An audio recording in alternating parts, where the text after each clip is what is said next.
Ils ont fait peut-être confiance à l'homme, ils ont fait confiance peut-être à leur argent, ils ont fait confiance à leur bâtiment, à leur véhicule. Alléluia. Mais nous avons été prévenus que ces choses doivent arriver. Et nous avons puisé notre force en Jésus-Christ. Et si aujourd'hui nous sommes présents, si aujourd'hui nous avons la joie, si aujourd'hui nous avons la santé, alléluia, c'est parce que nous nous efforçons de rester en communion avec Jésus-Christ de Nazareth, qui est le roi. Amen. Est-ce que vous le croyez, bien aimé? Alléluia. Et le verset directeur se trouve dans Philippiens 4, verset 13. Alléluia. Je puis tout par celui qui me fortifie. Amen. Est-ce que tu le crois? Amen. Que tu peux tout par celui qui te fortifie. Alléluia. Et il y a la version anglaise qui, là où est placé le mot celui, qui va remplacer par Christ. Alléluia. Donc si nous traduisons cette version anglaise, c'est je puis tout par Christ que me fortifie. Alléluia. Parce qu'il est essentiel de savoir en qui nous puisons notre force. Parce que le celui, il y a énormément de personnes, nous savons qu'il y a des personnes qui veulent réécrire la Bible. Donc à la place de celui, ils peuvent mettre peut-être Bob Marley, ils peuvent mettre Beyoncé, ils peuvent mettre peut-être Jacques Chirac, nous ne savons pas qui. Alléluia. Mais nous, celui, alléluia, dans certaines versions, le celui est écrit avec des signes majuscules. Donc celui représente Jésus-Christ de Nazareth. Alléluia. Je puis tout par celui qui me fortifie. Et ce verset n'a pas été écrit par n'importe qui. Ce verset était écrit par l'apôtre Paul, que nous connaissons, qui était un serviteur, je vais dire que son appel était exceptionnel. Parce que c'est quelqu'un qui persécutait les chrétiens, c'est quelqu'un qui persécutait les enfants de Dieu au début. Alléluia, au commencement de l'église, et nous savons que Dieu l'a arrêté sur la route de Damas. Et cela aussi s'est fait pour nous, bien aimés. Alléluia, nous avons peut-être pris des directions, une direction de n'aurait pas Dieu, une direction qui ne glorifie pas Dieu, mais un jour, Dieu nous a arrêtés sur notre route. Sous la route que nous avons prise, alléluia, qui n'était peut-être pas la bonne, et il nous a ramenés à lui. Amen. Donc ici, l'apôtre Paul insistait qu'il pouvait tout par celui qui lui donnait cette force d'avancer. Pourquoi? Parce que lorsqu'il a écrit cette lettre, il était en prison. Alléluia. C'était son premier emprisonnement. Et pourquoi il était en prison, bien aimé? Tout simplement parce qu'il annonçait la bonne nouvelle de Jésus-Christ de Nazareth ressuscité. Il n'a pas été en prison parce qu'il a volé. Il n'a pas été en prison parce qu'il a commis un meurtre, pardon. Alléluia. Il a été en prison tout simplement parce qu'il témoignait l'amour de Dieu autour de lui. Alléluia. Donc cette fête bien-aimée, et comme nous l'avons vu, il a été touché sur l'ordre de Damas et il est resté, lorsqu'il a été touché sur l'ordre de Damas, 3 jours sans pouvoir ni manger. Alléluia. Et aussi, il était sous une nécessité totale, cette ne voyait rien. Donc même s'il voulait peut-être passer du tout dans la Torah, parce qu'à ce moment-là, il n'y avait pas encore les évangiles, alléluia, il ne pouvait pas parce qu'il ne voyait rien. À ce moment, il avait la connaissance, certes. Alléluia, parce que c'est quelqu'un qui avait été élevé au pied de Gamaliel, qui était le chef d'Israël religieux, alléluia, très connu. Et là, il avait la connaissance de la parole de Dieu, mais il lui manquait cette révélation. Et c'est à ce moment que Jésus-Christ de Nazareth s'est révélé à lui. Donc pourquoi en ce jour, bien aimé, je veux vraiment partager cette force avec vous, plus la force en Jésus-Christ de Nazareth, parce que nous pouvons passer des moments compliqués. On se demande peut-être pourquoi, en tant qu'enfant de Dieu, que nous passons des moments très compliqués. Alléluia. C'est vrai qu'il y a des choses, certaines situations que nous ne comprenons pas. Et l'apôtre Paul aussi, mais lui, il l'avait compris. Et nous aussi, bien aimés, nous devrions comprendre que lorsque nous passons dans ce royaume, le royaume de la lumière, il y a un combat que nous devrions mener. C'est à savoir que l'ennemi de nos âmes aussi est là, il est présent, et il va toujours essayer de nous ramener vers les choses bizarres, il va toujours essayer de nous ramener vers notre passé. Mais n'oublions pas que devant nous se trouve la croix, et l'obéissance va nous emmener, alléluia, à cette croix afin de pouvoir crucifier notre chair pour marcher dans la soumission et dans la volonté de Dieu. Amen. Donc c'était déjà forcé pour l'apôtre Paul. Et au moment où Dieu l'a arrêté, nous pouvons le voir du mention de il a reçu cette révélation que tout ce qu'il avait appris, tout ce qu'il avait connu dans la Torah, mais c'est révélé à travers Jésus-Christ de Nazareth. Parce que tout ce qu'il savait, c'était l'ordre des choses à venir. Et les choses à venir, c'était la connaissance de Jésus-Christ de Nazareth. Amen. Mais il y a une chose que Dieu ne lui avait pas révélée. Il y a une chose bien que Dieu ne va pas nous révéler. Certes, nous le savons, nous disons peut-être tout le temps que Jésus-Christ est avec nous jusqu'à la fin du monde. Mais il y a une chose que Dieu ne va pas nous révéler. Lorsque nous entrons dans le ministère, lorsque nous entrons dans le plan merveilleux parfait que nous avons pour Dieu, Dieu va nous révéler les difficultés que nous allons traverser. Parce que si Dieu avait révélé à l'apôtre Paul les difficultés qu'il allait traverser, on a peu pensé qu'il aurait refusé d'entrer dans son ministère. Alléluia. Il aurait peut-être refusé d'accepter de marcher, alléluia, dans les voies de Dieu. Et nous voyons que lorsqu'il est sorti, justement, dans ce jeûne, il est passé par le jeu du baptême. Alléluia, il a reçu Christ. Et à ce moment-là, il avait le zèle. Il a commencé à prêcher réellement que Jésus-Christ est le Fils de Dieu, que Jésus-Christ est le Messie qu'Israël attendait. Alléluia. Dieu a permis cela, mais certains moments de difficultés ont commencé à venir. Tout simplement parce que Dieu voulait le façonner pour porter une assistance, alléluia, aux églises, pour porter une assistance aux bien-aimés qui passaient aussi et qui allaient passer aussi des moments compliqués. Alléluia. Nous pouvons prendre 2 Corinthiens 11, verset 23. 2 Corinthiens 11, verset 23 à 28, où l'apôtre Paul décrit de multiples situations compliquées qu'il a traversées. Sont-ils ministres de Christ? Je parle en homme qui extravage. Je le suis plus encore. Par les travaux, bien plus. Par les coups, bien plus. Par les emprisonnements, bien plus. Souvent en danger de mort. Amen. Donc l'apôtre Paul ici, il avait déjà vécu des moments très compliqués. Alléluia. Il avait passé des moments très compliqués. Alléluia. Et à ce moment-là, il encourageait les Corinthiens aussi. Amen. Il faisait comprendre aux Corinthiens que oui, vous passez peut-être des moments compliqués, mais sachez que moi aussi que j'ai vécu toutes ces choses et qu'il y avait aussi des personnes qui venaient pour discriminer, pour discréditer le ministère de Paul. Alléluia. Il essayait de confronter des grands apôtres, des faux apôtres qui venaient au nom de Jésus-Christ de Nazareth pour défier justement les Corinthiens. Alléluia. Et donc ici, il encourage les Corinthiens pour leur dire que oui, que peut-être que vous aurez des moments compliqués, mais ne tombez pas dans ce piège, on veut vous faire croire que si vous marchez avec Christ, que tout ira bien. Alléluia. La seule différence, c'est que nous avons peut-être passé des moments compliqués, mais notre refuge reste Jésus-Christ de Nazareth. Alléluia. Et il nous donne absolument cette force pour pouvoir passer des moments compliqués. Souvent, en danger de mort. Continue. 5 fois, j'ai reçu des Juifs 40 coups ou moins 1. Amen. 5 fois bien-aimé, il a reçu des Juifs, en plus de ses frères de chair. J'ai reçu des Juifs 40 coups moins 1. Et les 40 coups moins 1, bien-aimé, c'était comme un fruit. Et au bout du fruit, au bout la lierre qui se trouvait dans le fruit, il y avait il y avait soit des balles de plomb, ou il y avait soit des osselets, alléluia, de moutons. C'était pour vraiment que les marques que ces coups de fruits puissent rester marqués sur la peau de la personne. Alléluia. Et 5 fois, et il y avait une limite, les Juifs avaient établi une limite, c'est-à-dire 40 coups. Alléluia. Et au-delà, même les personnes qui donnaient les coups, au-delà des 40 coups, ils étaient hors la loi. Donc, 5 fois minimé, il a reçu 40 coups, moins 1, c'est-à-dire 39 fois on l'a fouillé. Alléluia. On ne sait pas si c'est 5 fois dans la même journée, 5 fois au cours de sa vie. Alléluia. Mais malgré tout, il parle ses frères. Donc aujourd'hui aussi, il devrait faire attention par rapport à ce que nous disons, par rapport à ce que nous pensons envers nos frères, envers nos sœurs. Parce que ici, c'était peut-être physique, mais attention, il y a aussi la langue bien-aimée. Lorsque nous disons de mauvaises choses sur nos frères, lorsque nous avons de mauvaises pensées envers nos sœurs, là aussi, bien-aimé, on peut donner des coups. On se dit peut-être qu'après, on a tué personne. Nous entendons souvent ces mots qui sortent de la bouche de certaines personnes que oui, il n'a pas fait mal, il n'a pas fait pour le mal, il n'a pas tué le bon, il n'a pas volé le bon. Mais même la langue bien-aimée peut tuer. Même la langue bien-aimée, si nous ne faisons pas attention, alléluia, de la même source ne peut sortir le péché de l'eau douce et de l'eau amère. Donc si bien-aimé, nous avons notre cœur transformé, essayons de nous encourager les uns des autres. Je ne suis peut-être pas parfait, je ne suis peut-être pas parfait, mais ne regardons pas cela. Parce qu'il y a une chose que Dieu lui regarde, c'est vraiment nous utiliser pour la gloire de son nom. Avec nos faiblesses, avec nos difficultés, alléluia. Pas sous ma propre intelligence, sous ma propre capacité. Mais c'est Jésus-Christ de Nazareth, en déversant son Saint-Esprit en nous. Alléluia. Nous devrions accepter que le Saint-Esprit puisse vivre en nous. Parce que là aussi, nous allons le voir. Accepter que le Saint-Esprit puisse vivre en nous. Nous passons dans le jour du matin, oui.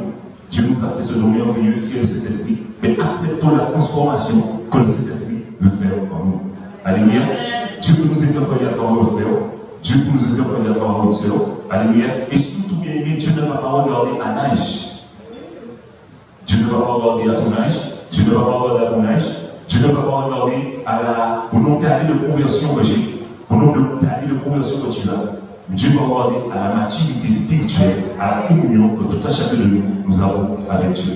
Alléluia. C'est-à-dire que même si il y a les jeunes adolescents que nous devrions encourager, je pense à David, je pense à Dorian, alléluia, ces jeunes qui sont passés par le jeu du baptême, qui ont reçu Christ. Alléluia. Nous aussi devrions vraiment, alléluia, avancer, alléluia, et aussi recevoir peut-être l'encouragement, recevoir l'exhortation que ces jeunes vont nous donner. Alléluia. Et cela va de paix, cela va dans les deux sens. Amen. Poursuivre. 3 fois j'ai été battu de verre. Amen. Une fois j'ai été lapidé. 3 fois j'ai fait ouvrage. Amen. J'ai passé un jour et une nuit dans la vie. Amen. Qui est déjà vécu tout seul ici? Amen. Donc vous voyez bien parfois, c'est normal, c'est humain de se plaindre. Mais lorsque nous lisons la vie de l'apôtre Paul, on n'a pas réellement de quoi se plaindre. Nous ne pouvons pas louer l'Éternel. Peut-être que les difficultés que nous traversons, c'est oui, on t'a payé en retard. Peut-être les difficultés que tu traverses, c'est les épaules t'ont peut-être envoyé une certaine somme que tu ne t'attendais pas. Les difficultés que nous allons peut-être rencontrer, c'est des faits de mois difficiles, des faits de mois compliqués. Mais dans notre chair, est-ce que nous sommes réellement touchés dans notre chair? Alléluia. Et nous pouvons louer l'Éternel. Parce que là aussi, il faut comprendre, bien aimé, que si Dieu veut nous utiliser comme il a utilisé l'apôtre Paul pour encourager notre frère, pour encourager notre soeur, c'est tout à fait normal que tu passes des moments compliqués.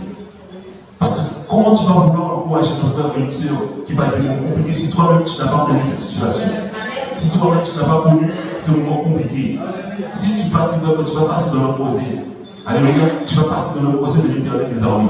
Alléluia, le feu sera peut-être brûlant, comme avec Égo, Shadrach et Meshach. Alléluia, mais il y avait l'ange de l'Éternel à côté d'eux. Donc toi aussi, si tu restes obéissant, parce que obéissant, il ne veut pas forcément dire que tout ira bien. Obéissant pour dire que lorsque tu vois la difficulté venir, alléluia, tu vas rester en communion avec Dieu. Alléluia, ça va te faire mal. Peut-être qu'il y aura des moments compliqués. Alléluia, des choses que tu ne vas pas comprendre. Mais Jésus-Christ de Nazareth est là. Et tu restes au pied de l'Éternel des armées. Et ce que tu vas recevoir en retour sera même au-delà de ce que tu pensais recevoir de Dieu. Alléluia. J'ai été lapidé. 3 fois j'ai fait naufrage. J'ai passé un jour et une nuit dans la vie. Amen. Poursuivre. Fréquemment en voyage. Amen. Vous m'avez bien béni. Fréquemment en voyage. Donc vous pouvez se dire que oui, que béni soit l'Éternel, mais c'est quelqu'un qui voyage énormément. Alléluia. Mais malgré tout, qu'est-ce qui se passait durant ce voyage? Parce qu'il ne voyageait pas pour se faire plaisir. Il voyageait pour pouvoir accomplir la mission de l'Éternel des armées. Et Dieu même avait dit peut-être à un de ses serviteurs, à Ananias, je crois, qu'il doit connaître, il doit souffrir pour mon nom. Alléluia. L'apôtre Paul persécutait les chrétiens, mais lorsque Jésus-Christ l'a arrivé, Jésus-Christ a dit à son serviteur que lui, maintenant, il a persécuté les chrétiens, mais maintenant je vais lui faire connaître qu'est-ce que c'est que la persécution pour mon nom. Alléluia. Fréquemment en voyage. J'ai été en péril sur les fleuves. Amen. En péril de la part de brigands. En péril de la part de ceux de ma nation. En péril de la part des païens. En péril dans les villes. En péril dans les déserts. En péril sur la mer. En péril parmi les faux frères. Amen. Est-ce qu'aujourd'hui, bien-aimé, tu peux dire pareil que tu es en péril? Alléluia. Regarde, tout. Il ne pouvait pas se cacher. Nulle part, il ne pouvait se cacher. En péril sur les fleuves. Il aurait pu se dire d'abord, il y a un péril sur les fleuves, il ne peut pas se cacher de part. En péril de la part des brigands. Alléluia. En péril de la part de ceux de la nation. C'est-à-dire que même dans sa nation, même il était en péril, il ne pouvait pas. En péril, il pouvait se dire qu'il va se cacher parmi les païens. En péril de la part des païens. Alléluia. Sortir de la campagne, aller dans la ville, parce que dans la ville en général, il y a une plus grande population, donc il pouvait se faufiler. En péril dans les villes. Même dans les déserts, il était en péril. Et nous avons vu que le désert parfois est inhabitable. Malgré tout, il était en péril. Est-ce que c'est par rapport aux animaux sauvages? Je ne sais pas. Parce que c'est vrai qu'à un certain moment, dans la parole de Dieu, il parle de bêtes. Mais est-ce que c'est peut-être des bêtes sauvages? Ou est-ce que peut-être c'était des personnes aussi qui étaient tellement méchantes? Alléluia. Des personnes qui étaient vraiment animées de mauvais esprits qui voulaient le persécuter. Alléluia. En péril sous la mer. Donc même sous la mer, il est en péril. En péril parmi les faux frères. Et c'est ce qui m'a loué l'ennemi. Et c'est ce que nous ne devrions pas avoir dans la maison de Dieu. C'est d'être en péril parmi les faux frères. Amen. Et cela, bien aimé, comme nous l'avons vu, cela peut venir de la langue. Alléluia. Des faux frères, des personnes qui vont venir peut-être à l'église, nous disent que oui, je t'aime de l'amour de Jésus-Christ, je t'aime ma soeur, je t'aime mon frère. Mais lorsque nous avons le retourné, à ce moment-là, ça donne. Alléluia. Ah ouais, tu as vu un tel. Ah oui, tu as vu un tel. Et mais si quelqu'un vous appelle au téléphone et vous donne le nom de ton frère, de ta soeur, n'hésite pas à approcher le téléphone. N'hésite pas à dire à cette personne que mon frère, ma soeur, excuse-moi, mais je veux rester dans la sanctification. Tu me parles des choses qui ne m'édifient pas. Tu me parles des choses qui ne m'aident pas à grandir. Parce que nous sommes censés bien aller de l'avant. Alléluia. Je vous pose une question. Est-ce que vous savez qu'est-ce que le pluriel de temple? Le pluriel de temple est Église. Parce que nous qui sommes le temple du Saint-Esprit, réunis, nous formons l'Église de Dieu. Alléluia. Donc si bien aimé, nous formons l'Église de Dieu, c'est-à-dire que je dois compter sur toi et tu dois compter sur moi. Tu ne dois pas m'enfoncer, me tenir la main et m'emmener vers le bas, mais tu dois me tenir la main et m'emmener vers le haut. Alléluia. Parce que nous sommes appelés à aller de gloire en gloire, de succès en succès. Alléluia. Donc petit à petit, bien aimé, nous voyons qu'aujourd'hui, lorsqu'on dit à Dieu que la maison de Dieu commence à se remplir. Alléluia. Donc percez le monde dans la prière, bien aimé, pour que cet amour, que cette soif que nous avons pour Dieu ne puisse pas s'éteindre. Alléluia. Parce que tout cela, si Dieu a permis tout cela aussi pour que les cœurs se révèlent. Alléluia. Maintenant que les choses ont commencé à aller de mieux en mieux, nous le croyons. Alléluia. Gardons cette foi, gardons cette persévérance en Jésus-Christ de Nazareth, afin de voir sa gloire se manifester dans nos vies, mais aussi afin de voir sa gloire se manifester à Siloué. Amen. Parmi les faux frères. Alléluia. J'ai été dans le travail et dans la peine, exposé à de nombreuses veilles. Amen. À la faim et à la soif, à des jeûnes multipliés, au froid et à la nudité. Amen. Et sans parler d'autre chose, je suis assiégé chaque jour par les soucis que nous donnent toutes les églises. Amen. Et sans parler d'autre chose, je suis assiégé chaque jour par les soucis que me donnent toutes les églises. Ce n'était pas une église bien-aimée, mais toutes les églises, ce n'était pas parce que l'apôtre Paul, peut-être, c'était l'amour qu'il avait pour les bien-aimés. C'était l'amour qu'il avait, qui manifestait, qui l'animait, afin de voir les bien-aimés grandir. Alléluia. Parce que c'est vrai que parfois, bien-aimés, comme le serviteur Pasteur Gabriel a déjà dit, Siloué, ce n'est pas seulement Pasteur Gabriel, la sœur Thérèse. Siloué, c'est toi, Siloué, c'est moi. Alléluia. Et ensemble, nous allons de l'avant. Parce que tout le temps, bien-aimés, il y aura d'autres serviteurs qui seront loin. Tout le temps, bien-aimés, il y aura d'autres serviteurs qui seront établis ici pour continuer l'œuvre. Parce qu'il ne faut pas se voiler la face, bien-aimés. Nous, en tant qu'humains, nous ne sommes pas éternels. Sur cette terre, nous ne sommes pas éternels. Dans l'esprit, nous sommes éternels. Parce que nous avons la vie de Jésus-Christ de Nazareth pour nous. Donc, tout le temps, bien-aimés, il faut s'attendre à ce qu'il y ait d'autres serviteurs qui soient élevés. Alléluia. D'autres serviteurs qui soient établis pour continuer l'œuvre de Siloué. Alléluia. Et surtout pour continuer l'œuvre de l'Église de Dieu. Parce que l'Église appartient à Jésus-Christ de Nazareth. Et Jésus-Christ de Nazareth établit des serviteurs afin de pouvoir perdre ses brebis. Alléluia.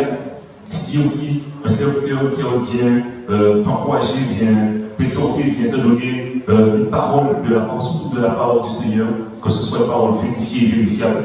Alléluia. Essayons de pouvoir se soumettre. Prions, remettons ce sujet, remettons cette parole devant la face de Dieu pour que le Seigneur puisse confirmer. Parce que parfois nous avons tendance à pouvoir endurcir notre cœur, tendance à pouvoir nous entêter. C'est une théorie que je continue à faire mes petites affaires, que je continue à rester dans mes péchés mignons. Alléluia. Alors il n'y a pas de péché mignon, il y a péché tout court devant la face de Dieu. Alléluia. Et si nous nous exhortons, si nous nous encourageons, bien aimés, c'est tout simplement parce que l'amour de Jésus-Christ est censé nous animer pour nous permettre d'aller de l'avant. Alléluia. Et aujourd'hui, comme nous l'avons vu, bien aimés, est-ce que nous sommes persécutés parce que nous prêchons Jésus-Christ de Nazareth? Alléluia. Comme l'apôtre Paul a été persécuté, est-ce que c'est le cas pour nous? Ce n'est pas forcément le cas pour nous. C'est vrai que nous avons rencontré certaines oppositions, certaines difficultés, mais ce n'est pas forcément le cas pour nous. Alléluia. Ce sont peut-être des serviteurs qui sont loin, qui sont vraiment établis, qui sont persécutés, et ça c'est tout à fait normal. Alléluia. Parce qu'eux, ils ont une maturité, alléluia, établie par la grâce de Dieu. Amen. Donc nous, est-ce que nous pouvons dire cela? Mais c'est vrai que nous pouvons avoir des moments difficiles. Durant ces moments difficiles, il faut que nous puissions nous remettre devant la face de Dieu. Alléluia. Et surtout demander au Seigneur, qu'est-ce qui a fait en sorte que je sois et que je vive ces situations difficiles? Parce que cela ne va pas forcément venir. On a tendance à toujours dire que c'est le diable, que c'est l'ennemi, que c'est l'autre, que c'est l'autre, que c'est l'autre, que c'est l'autre. Alléluia. Mais il faut aussi se remettre en question, s'examiner. à savoir ce moment, cette situation difficile que je traverse, est-ce que ce n'est pas de mon propre ressort? Peut-être que j'ai semé quelque chose, alléluia, il y a des années, on m'avait averti, on m'avait dit, oui, mon frère, ma soeur, ne fais pas telle chose comme cela, ne fais pas ainsi, alléluia, le choix que tu vas faire, fais attention au choix que tu vas faire parce que tu risques d'avoir une répercussion, peut-être pas aujourd'hui, peut-être pas demain, mais demain dans les années à venir, alléluia, et si nous nous remettons en question, et le Seigneur va assurément nous répondre, parce qu'il y a une chose qui est peut-être parfois étonnante, c'est lorsque nous parlons à Dieu, de voir que Dieu ne peut pas pouvoir répondre tout de suite.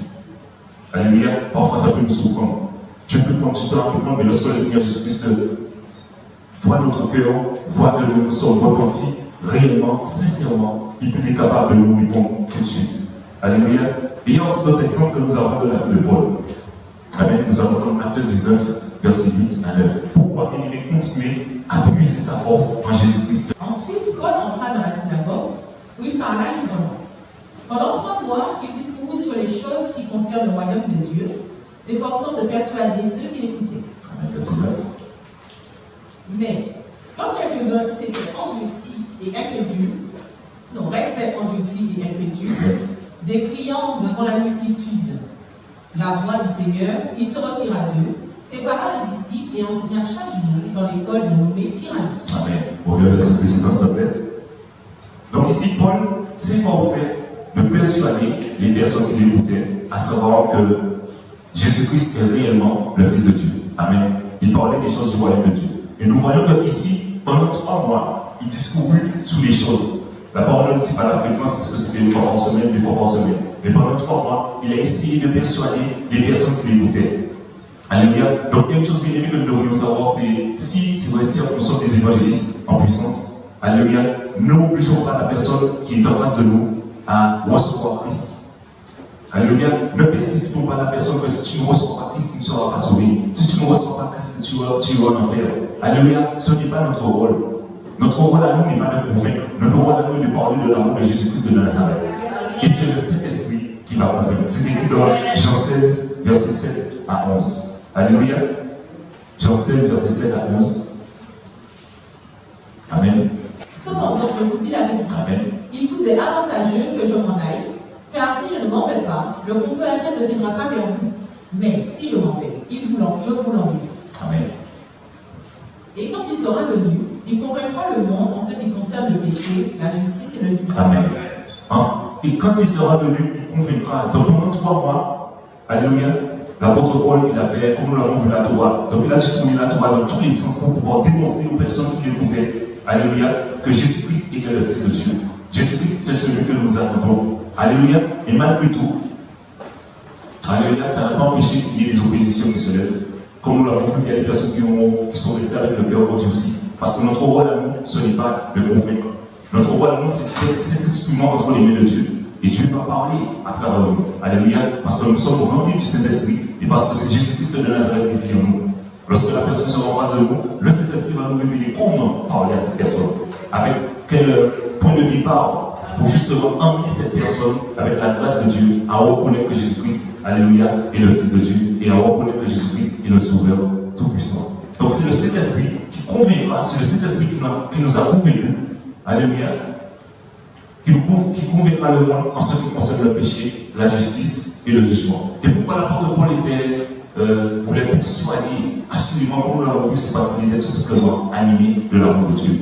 Amen. Donc c'est vrai que nous aussi, étant animés de l'amour de Dieu, on veut tellement voir notre famille, notre collègue de travail, nos amis, nos voisins venir à Christ. Donc on va essayer de parler de l'évangile. Mais il ne suffit pas simplement de parler, il faut aussi parler de l'évangile. Mais à un certain moment, il faut se taire afin que les personnes dont nous avons parlé de l'évangile puissent voir notre comportement. Est-ce que ce que nous disons, alléluia, est-ce que notre vie reflète ce que nous disons? Alléluia, est-ce que notre témoignage reflète ce que nous disons? Alléluia, lorsque nous parlons, oui, que Jésus-Christ t'aime, oui, mais si tu aimes aussi ton voisin, si tu aimes aussi ton collègue de travail, si tu aimes la personne qui est en face de toi, mais à un certain moment, tu vas laisser cette personne. Parce que tu as déjà fait ta part, tu as déjà semé la semence, tu as déjà semé la graine. Alléluia, et c'est cet esprit qui va faire croître. Alléluia. Vas-y, poursuis. En ce qui concerne le péché, Amen. parce qu'il ne croit pas en moi. La justice, parce que je vais au Père et que vous ne me verrez plus. Le jugement, parce que le prince de ce monde est jugé. Amen. Alléluia. De nous aussi bien-aimés, il faut savoir que Dieu peut nous appeler à un ministère. Chacun de nous avons cette part, ce ministère à pouvoir servir Dieu. Alléluia. Il ne faut surtout pas que nous puissions dire que nous n'allons jamais y arriver. Alléluia. Si nous puissions notre force en Jésus-Christ de Nazareth, Dieu va nous révéler le ministère dans lequel nous voulons le servir. Ça peut être pasteur, évangéliste, je ne sais pas, prophète. Alléluia. Toi, tu connais ce que Dieu t'a révélé. Ne dis surtout pas que tu ne vas jamais y arriver. Alléluia. Parce que ça, c'est bloquer la parole de Dieu. Alléluia. Dans ta vie. C'est l'ennemi qui va vouloir faire croire que cette parole ne va jamais s'accomplir dans ta vie. Alléluia. Philippiens 4, verset 13, que tu prennes tout par celui, par Christ, qui te fortifie. Alléluia. Et je crois que ce verset aussi peut s'élargir dans ce que tu entreprends. Alléluia. Dans ce que tu veux faire pour la gloire de Dieu. Alléluia. Et il faut savoir, bien aimé, qu'il y a aussi cet esprit de continuité qui veut nous faire croire et nous minimiser. Alléluia. Mais nous sommes plus que vainqueurs par celui qui nous a aimés. Amen. Il faut bien aimé comprendre que nous devons proclamer la parole de Dieu dans notre vie. Amen. Pour voir la main de Dieu agir. Si nous ne le faisons pas, et si nous laissons les mauvaises pensées nous envahir, si nous laissons aussi de mauvaises paroles, nous écoutons de mauvaises paroles et nous ne refusons pas ces choses dans nos vies. Parce que c'est vrai que lorsque nous étions peut-être enfants, à plusieurs reprises, on nous a dit que oui, que tu ne vas jamais arriver, que tu seras un moins que rien, que tu n'es pas un champion. Alléluia. Peut-être que beaucoup de nous ont vécu cela, mais aujourd'hui, Christ a fait de nous des créatures merveilleuses. Et si nous avons Christ bien-aimé, nous avons la possibilité d'exceller dans les choses de Dieu. Alléluia. Et si nous voulons entamer, si nous voulons grandir, remettons tout entre les mains de Dieu, et Dieu fera en sorte de nous donner les moyens. Parce que s'il nous appelle à le servir, Dieu nous donnera les moyens pour pouvoir le servir. Alléluia. Il nous a donné cette capacité. Parfois, le Saint-Esprit-là, le Saint-Esprit veut faire avec nous, mais nous nous bloquons le Saint-Esprit par rapport à notre projet, par rapport à nos pensées, en se disant que oui, que nous n'allons jamais y arriver. On peut prendre Philippiens 2, verset 13. Et cela, bien aimé, lorsque nous avons de mauvaises pensées, ces mauvaises pensées a pour conséquence d'annuler la parole de Dieu dans nos vies. Veut nous faire croire que la parole de Dieu ne peut pas prendre effet dans nos vies. Alléluia. Philippiens 2, verset 13. Car c'est Dieu qui produit en vous le vouloir et le faire selon son bon plaisir. Amen. Donc voici une prière que nous pouvons faire à Dieu. De créer en nous ce vouloir. Alléluia. De créer en nous aussi le faire selon son bon plaisir. Amen. Lorsque nous lisons la parole de Dieu, toutes les promesses que Dieu a faites, Dieu a toujours veillé à l'accomplissement de sa parole. Amen. Donc si tu dois rentrer dans ton ministère, alléluia, Dieu veillera à l'accomplissement de sa parole. Tu rentreras dans ton ministère, que tu le veuilles ou pas. Et plus bien aimé, nous refusons d'entrer dans le ministère où les choses peuvent devenir compliquées. Tout simplement parce que Dieu veut, lui, il sait le chemin que nous allons prendre ne sera pas le bon. Donc, il fera en sorte que les choses peuvent être compliquées. Nous allons essayer de partir à gauche, tout comme Jonas, qui pensait que s'il fuyait loin d'Israël, il n'allait pas accomplir la mission que Dieu lui avait donnée. Mais Dieu l'a appelé à l'ordre. Alléluia. Donc, nous aussi, si nous ne nous efforçons pas, si nous ne laissons pas conduire par cet esprit, amen, on pense peut-être fuir, prendre l'avion, aller en Chine, aller au Japon, mais Dieu aussi est présent là. Alléluia. Dieu a un jour ou l'autre, si nous n'obéissons pas, si nous ne nous efforçons pas de rentrer de ce ministère, alléluia, nous rappeler à l'ordre. Et tout simplement, il faut comprendre et saisir que la force que nous devrions puiser se trouve en Jésus-Christ de Nazareth. Parce que nous sommes des instruments entre les mains de Dieu, et c'est Dieu seul qui peut nous donner cette capacité pour pouvoir le servir dans son royaume. Alléluia. Tout comme on a peut-être servi d'autres personnes dans le royaume des ténèbres. Aujourd'hui que nous sommes en Jésus-Christ de Nazareth, aujourd'hui que nous sommes dans le royaume de Dieu, Dieu nous donnera les capacités, l'intelligence, la sagesse, la douceur, l'amour, alléluia, pour pouvoir le servir en esprit et en vérité. Amen. De même aussi, si nous avons peut-être passé un moment compliqué, une journée compliquée, et on se dit que ce soir, après le soir de cette journée que nous avons aussi lu la parole de Dieu, on peut aussi faire cette prière, alléluia, et demander au Seigneur de pouvoir apprendre les choses. Et bien aimé, il faut savoir que, comme nous l'avons vu, le matin, on peut demander quelque chose à Dieu. Mais durant la journée, la journée, les moments étaient peut-être compliqués, et nous avons peut-être subi, rencontré des situations difficiles. Mais le soir, lorsque nous entrons, alléluia, nous prenons le temps, un moment pour Dieu, pour lire sa parole, et vous allez voir que Dieu va nous répondre, Dieu va nous interpeller, que voici ce matin tu m'as demandé quelque chose, durant ce moment compliqué, je t'ai parlé. Tu n'as peut-être pas fait attention, alléluia, mais je t'ai parlé. Et alléluia, lorsque nous recevons cette chose, la parole fait l'image de notre cœur, et nous ne pouvons que dire merci à Jésus-Christ de Nazareth, qui est tout puissant. Amen, parce que nous servons un Dieu qui est vivant. Alléluia, Jésus-Christ même a dit qu'il est le Dieu d'Abraham, le Dieu d'Isaac, le Dieu de Jacob. Alléluia, et toutes ces personnes-là, nous voyons que toutes ces personnes-là sont dans le royaume de Dieu. Parce qu'ils ne sont pas morts, mais ils sont vivants. Ils ne sont peut-être pas sur cette terre, mais ils sont malgré tout vivants. Ils sont à côté de Jésus-Christ de Nazareth dans les cieux. Amen. Pour poursuivre, nous allons en Romains 7, 14, je pense que c'est pour terminer ici. Romains 7, verset 14 à Romains 8, verset 4. Nous savons en effet que la loi est spirituelle. Amen. Mais moi, je suis charnel, vendu au péché. Amen. Verset 15. Car je ne sais pas ce que je fais. Je ne fais point ce que je veux, et je fais ce que je hais. Amen. Or, si je fais ce que je ne veux pas, je reconnais par là que la loi est bonne. Amen. Et maintenant, ce n'est plus moi qui le fais, mais c'est le péché qui habite en moi. Amen. Donc ici, l'apôtre Paul nous rappelait, alléluia, ce qu'il était avant d'avoir rencontré Jésus-Christ de Nazareth. Alléluia. Vous suivez? Ce qui est bon, je le sais, n'habite pas en moi, c'est-à-dire dans ma chair. J'ai la volonté, mais non le pouvoir de faire le bien. Amen. Nous avons aussi peut-être parfois bien aimé. On a la volonté de faire le bien.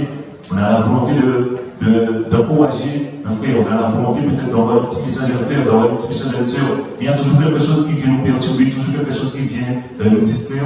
Mais si c'est pour qui va venir nous distraire, mais si c'est peut-être pour médiser, si c'est pour calomnier, là les choses vont couler. Alléluia. Donc tout cela vient, au moment de tout cela vient, c'est parce que la volonté est là.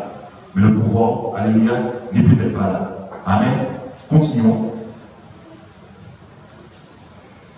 Car je ne fais pas le bien que je veux. Amen. Et je fais le mal que je ne veux pas.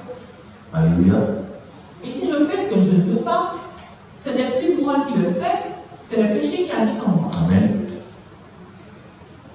Je trouve donc en moi cette loi. Quand je veux faire le bien, le mal est attaché à moi. Amen. Car je prends plaisir à la loi de Dieu, selon l'ordre intérieur. Mais je vois dans mes membres une autre loi, qui lutte contre la loi de mon entendement, et qui me rend captif à la loi du péché, qui est dans mes membres. Amen. Misérable que je suis, qui me délivrera du corps de cette mort? Grâce soit rendue à Dieu par Jésus-Christ notre Seigneur. Ainsi donc, moi-même, je suis par l'entendement esclave de la loi de Dieu, et je suis par la chair esclave de la loi du péché. Amen. Chapitre 8. Et là, voici la bénédiction qui arrive. Alléluia. Il n'y a donc maintenant aucune condamnation pour ceux qui sont en Jésus-Christ de Nazareth. Alléluia. Parce que notre force se trouve en Jésus-Christ de Nazareth. Amen. Donc ne nous laissons pas bien-aimés assujettis pour quoi que ce soit. Nous sommes des soldats avec des armes redoutables pour faire face aux attaques. Parce que les attaques viennent nous voir. Mais il faut savoir comment agir face aux attaques. Ayons le discernement pour voir d'où proviennent ces attaques, pour que nos prières soient bien ciblées afin de voir la main de Dieu dans nos vies. Alléluia. Poursuivre. En effet, la loi de l'esprit de vie en Jésus-Christ m'a affranchi de la loi du péché et de la mort. La loi de l'esprit de vie en Jésus-Christ. Encore une fois, bien aimé. Alléluia. En Jésus-Christ. Amen. Nous a affranchis de la loi du péché et de la mort. Poursuivre. Car chose impossible à la loi, parce que la chair l'a rendue sans force. Amen. Dieu a condamné le péché dans la chair en envoyant, à cause du péché, son propre Fils dans une chair semblable à celle du péché. Amen. Et cela afin que la justice de la loi fût accomplie en nous, qui marchons, non selon la chair, mais selon Merci l'esprit. beaucoup. Merci. Alléluia. Et pour terminer, Isaïe 40, verset 21 à 31. Alléluia. Une parole que nous pouvons proclamer, continuer à proclamer chaque jour dans nos vies. Isaïe 40, verset 28 à 31. Une parole pour nous faire du bien. Alléluia. Je crois que nous avons déjà fait cette parole, nous a fait du bien. Amen. Ne le sais-tu pas? Ne l'as-tu pas appris? C'est le Dieu d'éternité, l'Éternel qui a créé les extrémités de la terre. Il ne se fatigue point, il ne se lasse point, on ne peut sonder son intelligence. Amen. Il donne de la force à celui qui est fatigué, et il augmente la vigueur de celui qui tombe en défaillance. Nous avons peut-être des masques. Est-ce que nous pouvons proclamer cette parole dans nos vies? Il me donne la force. Alléluia. Il me donne de la force parce que je suis. Il augmente ma vigueur et de celui qui tombe en défaillance. Amen. Les adolescents. Les adolescents se fatiguent et se lassent, et les jeunes hommes Chancellent. Mais ceux qui se confient en l'éternel renouvellent leur force. qui se confie l'éternel? Alléluia. Est-ce que tu crois ce matin que ta force a été renouvelée? Alléluia. Ils prennent Le vol comme les aigles. Alléluia, parce que les aigles, ils volent très haut. Donc, nous devrions, alléluia, voir les choses en esprit avec l'intelligence de Dieu pour que nous puissions rester à la stature parfaite, du moins nous efforcer à être à la stature parfaite de Jésus-Christ de Nazareth. Ne pas communiquer avec les choses qui vont nous enlever vers le bas, mais vraiment aller de l'avant. Il court, il ne se lasse point, il marche, il ne se fatigue point. Est-ce que tu peux acclamer Jésus-Christ de Nazareth? Alléluia. Merci Jésus. Je vais vous inviter à vous mettre debout afin de pouvoir continuer ce message. Merci Jésus. Est-ce que ça va bien aimer? Alléluia. Est-ce que la parole vous a fait du bien? Amen. Merci Jésus. En ce jour, Seigneur Jésus-Christ, merveilleux Seigneur, nous voulons bénir ton Seigneur, glorifier ton Seigneur, exalter ton Seigneur. Oui, en ce matin, Seigneur Jésus-Christ, nous croyons que tu nous as fait du bien à travers ta présence, à travers cette pensée, à travers mon Père, tout cet esprit qui nous a visité pour nous faire du bien. Et en ce matin, nous désirons te dire, Seigneur, que nous voulons puiser cette force en toi, Seigneur, afin de pouvoir accomplir ta volonté et rester encore Père soumis à tout cet esprit. Nous te disons, nous voici, Seigneur, nous prions pour que tu puisses continuer à te révéler à chacun de nous, que tu puisses continuer à renouveler notre force, Seigneur, non seulement Père physique, mais surtout au Père spirituel, afin de pouvoir faire face aux attaques, afin encore Père, que nos armes soient totalement encore aiguisées pour que nous puissions les utiliser à bon escient, comme le bon soldat, Seigneur. Alors merci pour ce que tu fais dans nos vies, Seigneur. Merci pour la transformation que tu opères encore dans nos vies. Et que toute la gloire te revienne. Nous t'avons ici prié au nom de Jésus-Christ. Amen. Alléluia.